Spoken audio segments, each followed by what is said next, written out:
நாமத்திற்கு மகிமுண்டாகட்டும். நேற்று நாம் தியானித்த வண்ணமாக இயேசுவின் இரத்தத்தினாலே நாம் தேவனோடு கூட சமீபமாகிறோம் என்று சொல்லி பார்த்தோம். இந்த வேளையில் கூட எபேசியர் 2 அதிகாரம்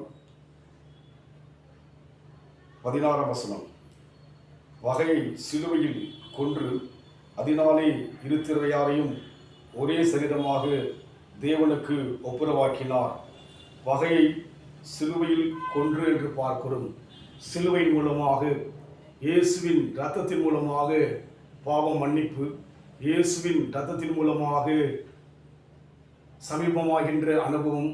மூன்றாவதாக, சிலுவை மூலமாக அவரோடு கூட இணைகிறவர்களாய் மாறுகிறோம். இயேசுவும் நாமும் இணைகின்ற ஜனங்களாக நாம் மாறுவதாக பவுல் விளக்குவதை பார்க்க முடியும். ஆண்டவராய் இயேசு கிறிஸ்து யோவான் சொல்கிறார், நானே திராட்சை செடி, நீங்கள் கொடிகள் என்று சொல்லி. ஒரு பின்னப்பட்ட உறவுதான் தேவனுடைய உறவு.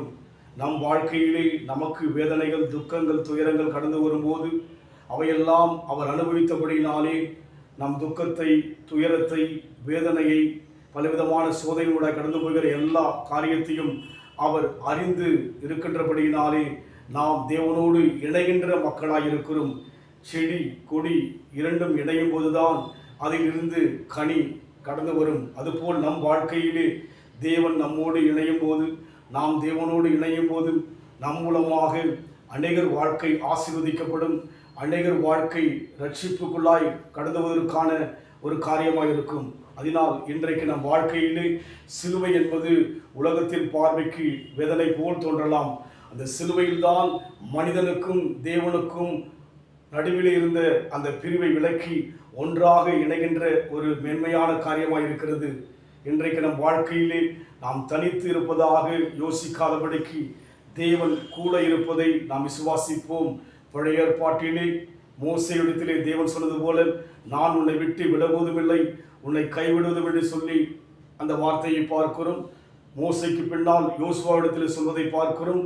அதற்கு மேலான ஒரு வாக்கியம், இயேசு கிறிஸ்து மூலமாக நாம் தேவனோடு இணைகின்ற ஒரு கிருபையை பெற்றிருக்கிறபடினாலே நாம் தனிமையாய் இருப்பதாக யோசித்து தவித்து தத்தளிக்காதபடிக்கு தேவன் கூட இருக்கிறார் என்கிற ஒரு தெளிவோடு கூட இருப்போம். கர்த்தர் நம்மை கொண்டு பெரிய காரியம் செய்வார். திராட்சை செடி நீரே அல்லோ, கோடி என்றும் நானே அல்லோ.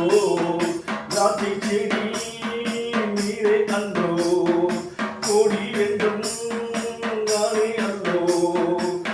உடனே நான் இருப்பேன், என்னுடனே நீ இருப்பேன்.